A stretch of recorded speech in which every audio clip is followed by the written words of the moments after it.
Hello everyone. Art and culture through MCQ की हमारी series में लेक्चर नंबर 4 पे हम पहुंच चुके हैं, जिसमें हम नितिन सिंघानिया की बुक को कवर कर रहे हैं अलॉन्ग विद सीसीआरटी।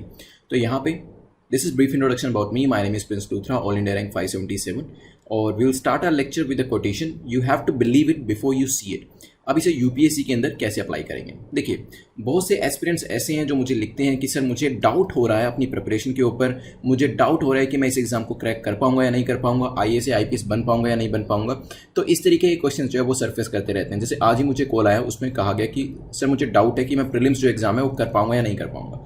तो बहुत सारे इस तरीके के डाउट्स रहते हैं। जब मैं प्रिपेयर कर रहा था तब मुझे भी कई बार इस तरीके की चीज़ें, इस तरीके के डाउट्स जो थे वो होते थे। बट यहाँ पे इसका सॉल्यूशन जो है वो ये है that you have to believe it. आपको सोचना पड़ेगा, आपको बिलीव करना पड़ेगा that you will become an IAS officer, you will become an IAS officer. आपका एग्जाम क्रैक होने वाला है। ये बिलीव के साथ अगर तैयारी करते हैं तो definitely half of the battle is already one. तो आपको यहाँ पे प्रिपरेशन के अंदर ज़्यादा परेशानी नहीं होने वाली है। 50% तो आपने ऑलरेडी लड़ाई जीत ही ली इस तरीके से। लेकिन अगर बिलीव नहीं होगा तो कहीं ना कहीं आपकी प्रिपरेशन जो होगी उसके अंदर ये चीज़ दिखने लगेगी। आपका बिलीव नहीं होगा तो आपकी प्रिपरेशन के अंदर भी आपका बिलीव नहीं होगा, और इस वजह से जो आपकी प्रिपरेशन है वो कहीं ना कहीं हर्ट करेगी। तो इसी वजह से आपको पूरा यहाँ पे ट्रस्ट होना चाहिए अपनी एबिलिटीज के ऊपर, पूरा बिलीव होना चाहिए अपने आप के ऊपर that this exam you are going to crack it this time itself, कि ये आप एग्जाम पास करने जा रहे हैं और इसी अटेम्प्ट में ही करने जा रहे हैं। तो अगर जब ये बिलीफ आ जाएगा ना तो डेफिनेटली जो कॉन्फिडेंस है वो अपने आप आएगा, प्रिपरेशन उतनी ही अच्छे से हो पाएगी और एग्जाम भी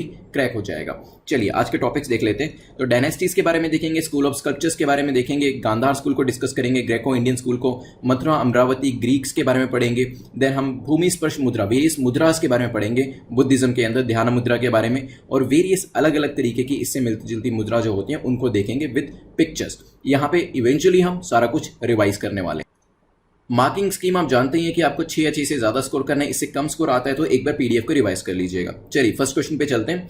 the first question is about which of the following dynasty introduce the idea of toranas. तो किस डायनेस्टी ने तोरानास को इंट्रोड्यूस किया था? तोराना का मतलब आपको पता है डेकोरेटेड गेटवेज होते थे स्तूपास के, जो हमने पिछले लेक्चर में देखा था। एक बार फोटो दिखा देता हूं आपको। तो इस पिक्चर में दिस इज द तोराना, ये एंट्रेंस गेट है और ये काफ़ी नक्काशी भरा होता था। इस पर काफ़ी ज़्यादा इंट्रिकेट काम किया होता था और काफ़ी सारे पैटर्न्स जो होते थे वो बने हुए होते थे। तो यहाँ पे सांची स्तूप है, वहाँ पे ये तोराना है, दूसरे ऐसे स्तूपस है जैसे भारत स्तूपा है, वहाँ पर भी ये बना हुआ है। तो ये कुछ इसके एग्जाम्पल है। लेकिन क्वेश्चन पूछ रहा है कि किस डायनेस्टी ने इसको इंट्रोड्यूस किया था? क्या शाकास ने किया था, क्या शुंगा ने किया था, कन्वा ने या कनिष्का ने? सोचिए क्या आंसर होगा। चलिए तो आंसर हमारा यहाँ पे है बी, शुंगा डायनेस्टी ने तोरानास का जो सिस्टम था इसको इंट्रोड्यूस किया था, जिसमें काफी नक्काशी भरे जो एंट्रेंस होती थी वो स्तूपा की बनाई जाती थी। एग्जांपल मैंने आपको दे दिया, एक है भारत एमपी के अंदर है, सांची का भी गेटवे लास्ट टाइम हमने देखा था वो भी मध्य प्रदेश के अंदर है। क्वेश्चन नंबर सेकंड देख लेते हैं। Which of the following is और are a school of sculpture. तो इन तीन नाम दिए गए, 3 जगह के नाम दिए हैं। आपको बताना है कि ये इनमें से कौन सा एक स्कूल ऑफ स्कल्पचर है। क्या गांधार एक स्कूल ऑफ स्कल्पचर है? What about Mathura, Amravati? सोचिए क्या आंसर होगा। चलिए तो यहाँ पे तीनों ही जो नाम दिए गए, गांधार भी एक स्कल्पचर का स्कूल है, मथुरा भी है और अमरावती भी है। ये तीनों ही स्कूल ऑफ स्कल्पचर है। तीनों की क्या क्या विशेषताएं हैं, तीनों में क्या सिमिलैरिटीज है, क्या डिफरेंसेस हैं, वो हम आगे आने वाले एमसीक्यूज में अभी डिस्कस करने वाले हैं। जैसे कि नेक्स्ट क्वेश्चन हमारा है जो कि इसी के ऊपर है कि पूछा गया कौन सी स्टेटमेंट करेक्ट है। इसमें वेरियस जो स्कूल्स हमने पढ़े हैं उनकी लोकेशन के बारे में आपसे पूछा। जैसे कि कहा गया गांधार स्कूल की लोकेशन थी सेंट्रल इंडिया, हो सकता है। मथुरा स्कूल जो था वो गंगा रिवर के बैंक पे यहाँ पे डेवलप हुआ था, फ्लोरिश हुआ था। सिमिलरली अमरावती स्कूल जो है ये कृष्णा रिवर के बैंक पर फ्लोरिश हुआ था। सोचिए क्या आंसर होगा, फिर डिस्कस करते हैं। चलिए तो यहाँ पे 3 हमने स्कूल्स पढ़े हैं स्कल्पचर के और उनकी लोकेशन के बारे में पूछा गया। जैसे कि गांधार स्कूल जो है वो वेस्टर्न फ्रंटियर्स ऑफ पंजाब में डेवलप हुआ है, तो ये हमारी करेक्ट स्टेटमेंट है।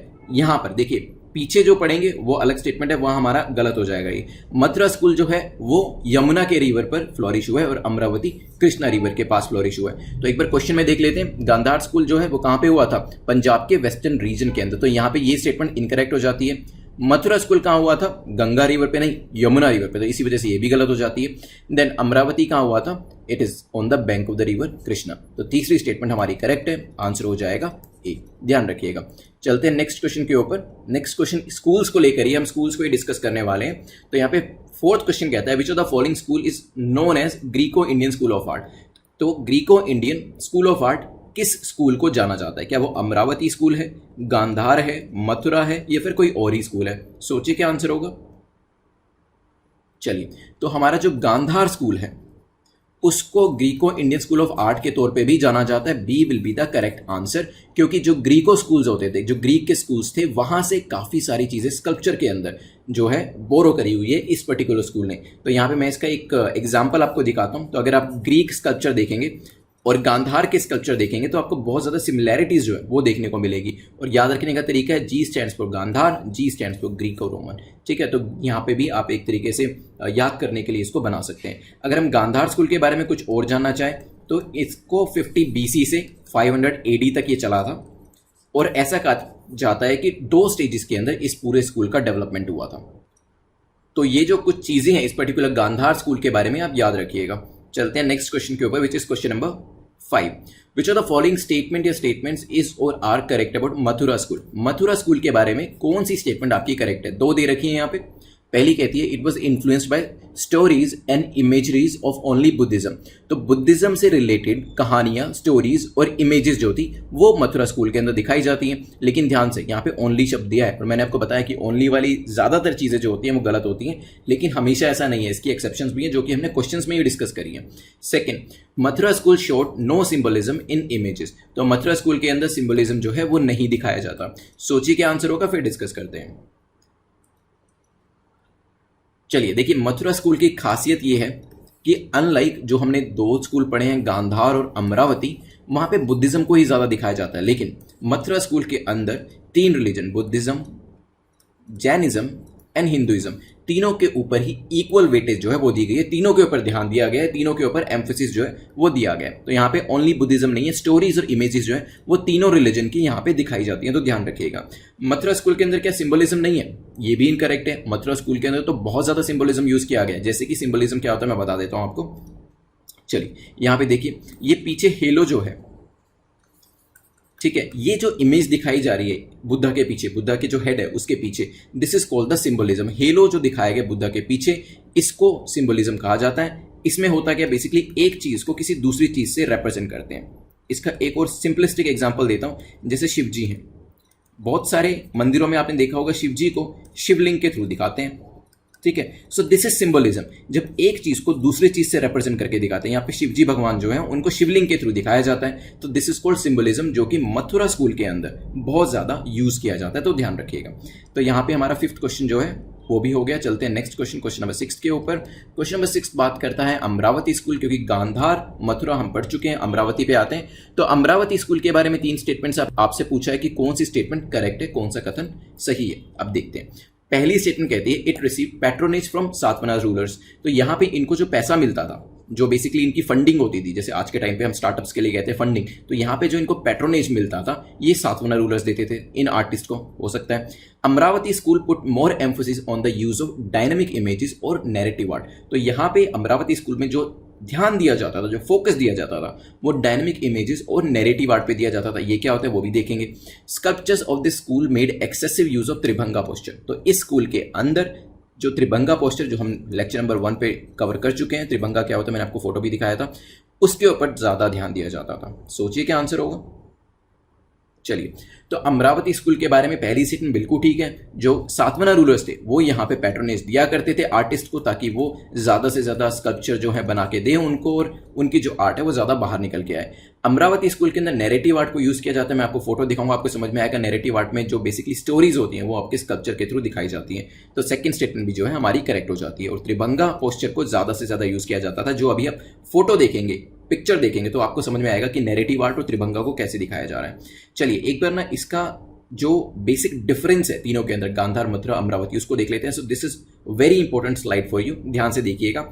चाहे तो इसका एक स्क्रीनशॉट लेके भी सेव करके रख सकते हैं अपने नोट्स के अंदर। तो यहाँ पे पहला है गांधार, इंडो ग्रीक। यहाँ पे स्टाइल जो था इंडो ग्रीक यूज किया जाता था। मैंने आपको बताया था जी से ग्रीक, जी से गांधार, काफी ज्यादा बोरोइंग करी गई है। मथुरा जो था वो इंडिजिनस था, हमारा खुद का ही हमारा स्टाइल था, हमने कहीं से कुछ बोरो नहीं किया, कुछ लिया नहीं था। Same goes for Amravati. Amravati में भी पूरी की पूरी चीज हमारी खुद की थी, कहीं से कुछ बोरो नहीं किया गया था। मटेरियल, गांधार के अंदर ब्लूइश ग्रे सैंडस्टोन को यूज किया जाता था, मथुरा के अंदर रेड सैंडस्टोन को यूज किया जाता था, और अमरावती में व्हाइट मार्बल को यूज किया जाता था। पैट्रोनेज कहाँ कहाँ से आती थी, तो यहाँ पे बात करी जाए, गांधार के अंदर जो थे कुषाण रूलर्स इसको पैट्रोनेज देते थे यहाँ पे आर्टिस्ट को, और मथुरा के अंदर भी कुषाण रूलर्स देते थे, लेकिन अमरावती में अभी हमने पढ़ा था सातवाहन रूलर्स दिया करते थे। रिलीजन की बात करी जाए, मैंने आपको बताया था गांधार और अमरावती में बुद्धिज्म को ही यहाँ पे दिखाया जाता था मेनली, लेकिन मथुरा के अंदर तीनों रिलीजन को इक्वली दिखाया जाता था। स्टेट की बात करें तो यहाँ पे बुद्धा किस स्टेट के अंदर बैठे हुए हैं? स्पिरिचुअल स्टेट में बैठे हुए हैं गांधार स्कूल के अंदर, उसी तरीके से उनके जो आइडल्स होते थे वो बनाए जाते थे। मथुरा के अंदर डिलाइटेड स्टेट में उनके जो आइडल्स थे वो बनाए जाते थे, और अमरावती में नैरेटिव स्टेट में जो भी हम देखने वाले हैं। लोकेशन जो थी गांधार की नॉर्थ वेस्ट फ्रंटियर हम पढ़ चुके हैं, पंजाब वाला रीजन, मथुरा की मथुरा, यमुना रिवर याद रखिएगा, अमरावती की कृष्णा रिवर याद रखिएगा। चलिए अब पिक्चर देखें जिसके बारे में हम बात कर रहे थे। तो यहाँ पे ये हमारा है फर्स्ट स्टाइल गांधार स्टाइल, जिसमें बुद्धा जो है यहाँ पे दिखाए गए हैं। और अभी हमने पीछे क्या पढ़ा था, बुद्धा के स्टेट में बैठे होते हैं, स्पिरिचुअल स्टेट में, और यहाँ पे देखिए पूरा मेडिटेशन का स्टेट जो हमने यहाँ पे पीछे एक मुद्रा की भी बात करी थी। सेकंड में हमने देखा था ये यहाँ पे जो हमारा मथुरा स्कूल ऑफ आर्ट है डिलाइटेड स्टेट में बैठे हैं। नैरेटिव, यहाँ पे देखिए काफ़ी सारी फिगर्स हैं जो कि एक स्टोरी के तौर पे दिखाई गई हैं, तो ये आपका नैरेटिव स्टेट होता है अमरावती स्कूल, ध्यान रखिएगा इसको। चलते हैं नेक्स्ट क्वेश्चन के ऊपर, विच इज क्वेश्चन नंबर 7। यहाँ पर भी दो स्टेटमेंट्स दे रखे हैं और आपसे पूछा कि कौन सी स्टेटमेंट करेक्ट है। अगेन जो हमारे ग्रीक और रोमन है जहाँ से बोरो किया है गांधार ने, उनके बारे में बात करी गई है। Greeks used masculine description of gods, तो इसके अंदर जो गॉड्स हुआ करते थे ग्रीक्स के अंदर, जो वो स्कल्पचर बनाते थे तो उनको काफ़ी मैस्कुलर दिखाते थे, हो सकता है। Roman art projects realism and depicts real people, तो रोमन जो लोग थे उनकी जो आर्ट थी वो रियलिज्म को प्रोजेक्ट करते थे, रियल लोगों को दिखाते थे, मेजर हिस्टोरिकल इवेंट्स दिखाते थे। सोचिए क्या आंसर होगा। चलिए देखिए, ग्रीक जो थे, अगर आप यहाँ पे इनके यहाँ पे जो गॉड्स की जो आइडल्स बनाते हैं वो देखेंगे तो आपको बिल्कुल दिखाई देगा, वो काफ़ी मैस्कुलर डिस्क्रिप्शन होती थी इनकी, काफ़ी मैस्कुलर तरीके से दिखाया होता था। गॉड्स जो होते थे जैसे 6 पैक्स उनके निकले हुए होंगे, जो बॉडी का प्रपोर्शन होगा वो बिल्कुल परफेक्ट प्रपोर्शन होगा, उस तरीके से दिखाते थे। अगर आज भी आप गूगल करेंगे तो आपको दिखाई देगी ये चीज़। तो यहाँ पे पहली स्टेटमेंट आपकी करेक्ट हो जाती है। सेकंड के अंदर अगर हम बात करें, रोमन आर्ट प्रोजेक्ट क्या वो रियलिज्म को दिखाते थे? यस, रियलिज्म को दिखाते थे, लोगों की life, real people, major historical events, इसके ऊपर ध्यान रहता था। तो दोनों ही स्टेटमेंट्स ठीक होने की वजह से आंसर हो जाएगा सी। तो मैं यहाँ पे एक बार ग्रीक की जो डिस्क्रिप्शन थी वो दिखा देता हूँ। तो ये बिल्कुल परफेक्ट, जैसे एक बॉडी होती है ना, प्रोपोर्शनेट बॉडी जो होती है, उस तरीके से ये स्कल्पचर बनाते थे।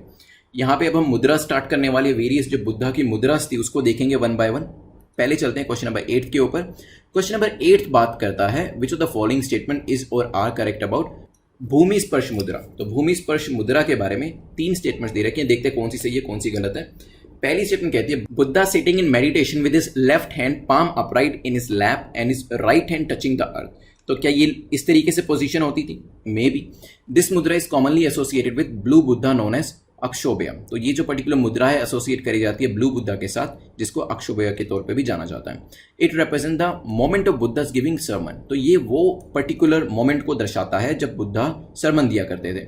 सोचिए क्या आंसर होगा, फिर डिस्कस करते हैं। चलिए, तो पहली स्टेटमेंट कहती है ये एक ऐसी पर्टिकुलर मुद्रा है जिसके अंदर मेडिटेशन जो है उसमें बुद्धा जो है बैठे हैं, जो लेफ्ट हैंड है उनका पाम अपराइट है, वो उनकी लैप के अंदर है, और जो राइट है वो नीचे की तरफ है, अर्थ की डायरेक्शन में टच करती है उनको। तो ये जो स्टेटमेंट है बिल्कुल ठीक है। अभी मैं पिक्चर दिखाऊंगा, आपको समझ में आ जाएगा किस तरीके से है।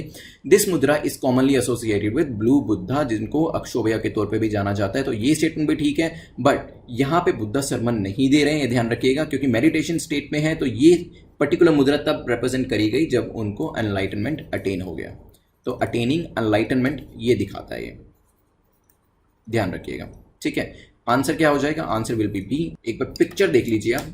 तो यहाँ पे पिक्चर कुछ इस तरीके से दिखते, लेफ्ट हैंड आप देख रहे हैं कि पाम जो है वो अपराइट है, और यहाँ पे ये जो राइट हैंड है ये अर्थ डायरेक्शन में। और काफ़ी सारी पिक्चर्स में भूमि स्पर्श नाम से ही पता चल रहा है भूमि को स्पर्श करता हुआ, तो काफ़ी सारी पिक्चर्स के अंदर ये जो हाथ है भूमि को स्पर्श करता हुआ है, तो ये भी ध्यान रखिएगा। नेक्स्ट चलते हैं क्वेश्चन नंबर 9 के ऊपर। बहुत सारी मुद्रास ऐसी हैं कि उनके नाम से ही आपको समझ में आ जाएगा वो किस चीज़ को लेकर। जैसे यहाँ पे ध्यान मुद्रा के ऊपर बात करी गई है कि ध्यान मुद्रा के बारे में कौन सी स्टेटमेंट सही है। पहली स्टेटमेंट कहती है इट इज ऑल्सो कॉल्ड समाधि, इसे समाधि भी कहते हैं, हो सकता है। Second, it depicts Buddha with both the hands in the air. तो ये जो है एक बुद्धा की ऐसे बुद्धा को डिपिक्ट करता है जब दोनों हाथ जो है उनके वो हवा के अंदर है, हो सकता है।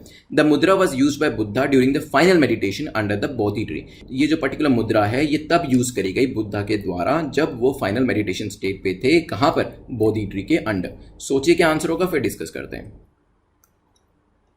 चलिए, तो यहां पर देखिए ध्यान का मतलब क्या होता है? जब हम मेडिटेट करते हैं, मेडिटेशन इसी वजह से इसको समाधि भी कहते हैं, ठीक है, क्योंकि समाधि के अंदर भी क्या कर रहे होते हैं आप, मेडिटेशन करते हैं, तो ये मेडिटेशन को इंडिकेट कर रहा है। ध्यान मुद्रा को समाधि मुद्रा भी कहते हैं और योगा मुद्रा भी कहते हैं, किसी भी नाम से प्रीलिम्स के अंदर आपसे पूछा जा सकता है, तो तीनों नाम आपको पता होने चाहिए। और क्योंकि ध्यान है यहाँ पर तो डेफिनेटली मेडिटेशन कर रहे होंगे बुद्धा यहाँ पर, तो तीसरी स्टेटमेंट भी ठीक हो जाती है। फाइनल मेडिटेशन जब वो बोधि ट्री के अंदर कर रहे थे तो वहां पर इस मुद्रा को यूज किया गया था, तो तीसरी स्टेटमेंट भी ठीक है। क्या इसके अंदर बुद्धा के जो दोनों हाथ होते हैं वो हवा में होते हैं? देखिए मेडिटेशन करना हवा में अगर हाथ होंगे तो मुश्किल हो जाएगा, तो यहाँ पे हाथ जो है वो लैप के अंदर रखे जाते हैं दोनों। मैं आपको दिखाता हूं कैसे। फिलहाल आंसर होगा सी, क्योंकि पहली तीसरी स्टेटमेंट ठीक है। हाथ कैसे होते हैं? कुछ इस तरीके से लैप के अंदर रखे जाते हैं। दोनों अंगूठे जो हैं, जो आपके थंब है, वो एक दूसरे को टच करते हैं। जो राइट आपका जो हैंड होता है वो लेफ्ट के ऊपर सपोर्ट उसको मिल रहा होता है, ध्यान रखिएगा, कुछ इस तरीके से।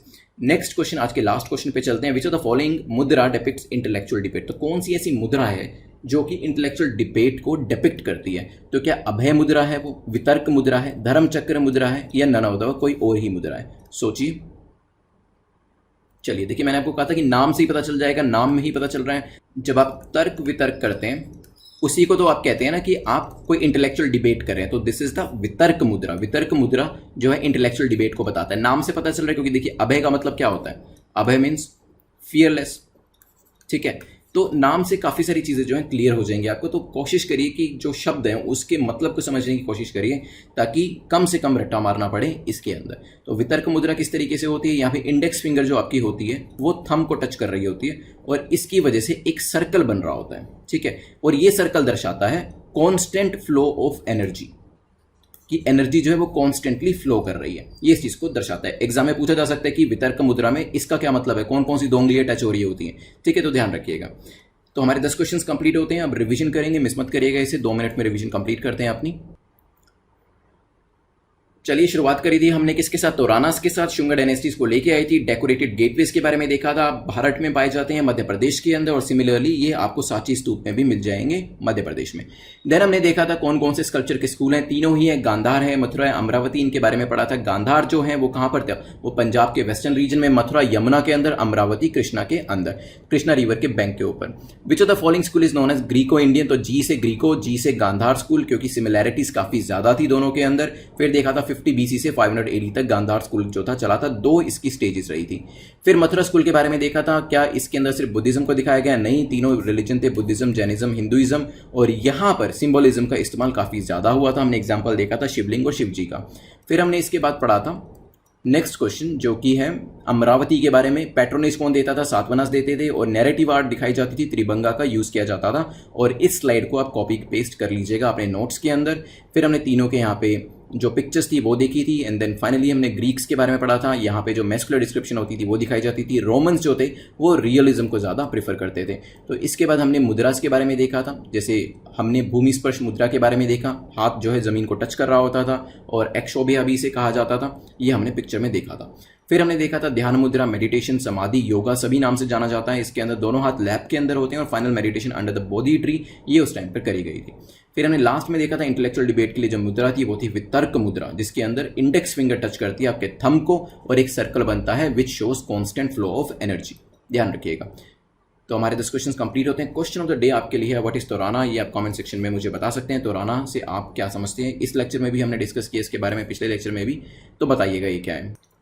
मोर देन 6 आपने स्कोर किया है, then congratulations, you are in the safe zone. Less than 6 है तो दोबारा से एक बार PDF जो है उसको रिवाइज कर लीजिएगा। कोई भी आपका डाउट है तो टेलीग्राम पे मुझे भेज दीजिएगा। You can subscribe the channel, YouTube का चैनल सब्सक्राइब कर लीजिएगा, और बेल आइकन को प्रेस कर दीजिएगा ताकि नोटिफिकेशंस आपका कोई भी मिस ना हो, ताकि जो बाकी सब्जेक्ट्स के वीडियोज़ होते हैं वो आपसे मिस ना हो। Thanks for watching, have a nice day.